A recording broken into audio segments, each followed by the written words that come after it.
Assalamualaikum warahmatullahi wabarakatuh. Salam sejahtera, salam persatuan Nusantara, dan salam sehat untuk kita semua. Sampai saat ini, sampai sekarang ini, saya heran terhadap mereka sebagai kader dari Banu NU, baik dari Ansor, dari Banser, bahkan terhadap ulama-ulama, para kiai-kiai yang sampai saat ini itu tetap mempercayai Habib itu adalah Lurah Rasul. Ini ada sebuah manuskrip yang jelas-jelas di sini tidak ada nama Habib satu ekor pun. Iya, tidak ada Habib satu ekor pun. Kita lihat ya. Assalamualaikum warahmatullahi wabarakatuh. Selamat datang guys di channel Diam Saudara. Nah, di sini ada sebuah manuskrip yang bertuliskan susunan PBNU tahun 1926. Ya, saya bacakan ini. Nanti kalian juga bisa dilihat ini ya. Pengurus Syriah yang pertama adalah Rois Akbar, Ki Haji Muhammad Hashim Asy'ari dari Jombang. Kemudian wakil Roisnya itu Ki Haji Ahmad Dahlan Ahyad, Kebon Dalam, Surabaya. Kemudian khatibnya Ki Haji Abdul Wahab Hasbullah, Kertopaten, Surabaya. Kemudian wakil khatibnya Ki Haji Abdul Halim Lewi Munding, Majalengka. Nah, kemudian awannya, ya, nomor 2 awan, Ki Haji Mas Alwi bin Abdul Aziz, Surabaya. Ki Haji Ridwan Abdullah, Surabaya. Ki Haji Amin Abdul Syuru, Surabaya, dan lain sebagainya. Di sini tidak ada nama dari Habib satu pun. Nah, kemudian dari mustasyarnya pun sama. Ki Haji Muhammad Zubair, Gresik. Ki Haji Raden Muntoha, Madura. Ki Haji Mas Nawawi, Pasuruan. Ki Haji Ridwan Mujahid, Semarang. Ki Haji Asnawi, Kudus. Ki Haji Hambali, Kudus. Syekh Ahmad Ghamim, Surabaya. Ini asli Mesir. Kemudian Tanfidiahnya, Ketua Tanfidiah Haji Hasan Jipo, kemudian wakilnya Haji Soleh Syamil, sekretarisnya Haji Muhammad Sidik Sugeng Yudhowiro, kemudian wakilnya Haji Nawawi, bendaharanya Haji Muhammad Burhan, dan Haji Ja'far. Ya. Jadi sama sekali tidak ada satu Habib yang ada di sana. Jadi kalau para habaib kok tiba-tiba sekarang ya masuk ke dalam struktural NU, mulai dari mustasyarnya sana, sampai dengan yang diranting-ranting begitu. Ini sudah kebangetan. Di Somali ini ada dari Suriahnya, kemudian awannya, ada mustasyar, ada tanfidiahnya. Oh, kemabib semua ya. Dia sebuah penghinaan. Sebuah penghinaan.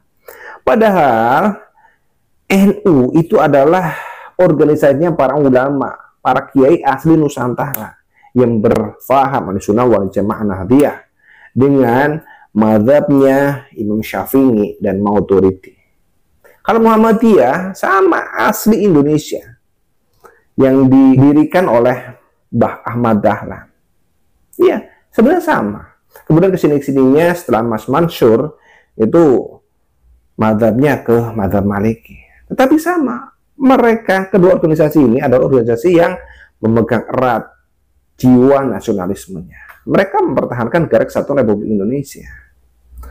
Nah, kemudian siapa Rabitul Alawiyah itu? Rabitul Alawiyah itu adalah jelas-jelas dia itu didirikan setelah Muhammadiyah dan NU berdiri. Mereka didirikan atas inisiasi dari pemerintah Belanda. Pada saat itu pemerintah Belanda membawa imigran-imigran Yaman. Kemudian di sini, di Indonesia ini, mereka dijadikan sebagai Lurah Rasul. Karena pada saat itu tidak boleh klan Balwi itu menyebut diri mereka itu Said dan Syarif. Dan motif maka seperti itu. Sehingga biar aman, mereka menyebut bahwa kelompok Balwi itu adalah Habib. Dan Habib itu di Indonesia dimasyurkan sebagai Dzurriyyah Rasul. Ya, kalau ulama-ulama terdahulu seperti Hashim Asy'ari, Muhammad Dahlan itu tidak percaya. Karena mereka update pada saat itu. Di Mufti Mekah itu tidak boleh. Dari keturunan Balwi itu disebut sebagai Said dan Syarif. Nah, karena kelicikan dari pemerintah Belanda, mereka, para keturunan imigran Yaman ini, dilabeli Habaib, garis miring Lurah Rasul, dibuatkan rumah besar yang namanya Rabitul Alawiyah. Dan di dalam rumah besar Rabitul Alawiyah itu tidak ada orang NU maupun orang Muhammadiyah. Tidak ada, semuanya adalah orang-orang dari kelompok Ba'alawi. Mereka semuanya keturunan Yaman, di dalamnya tidak ada pribumi. Ini begitu. Sehingga dari Muhammadiyah saklek, tidak boleh. Tidak boleh ada klan dari manapun. Baik klan Ba'alawi, klan Ar-Isyad, bahkan yang menjadi anggota Nahdlatul Ulama pun tidak boleh untuk masuk ke dalam organisasi Muhammadiyah. Tapi NU, karena husnudzon dan husnudzon, sehingga para habib itu lambat laun masuk ke dalam Nahdlatul Ulama.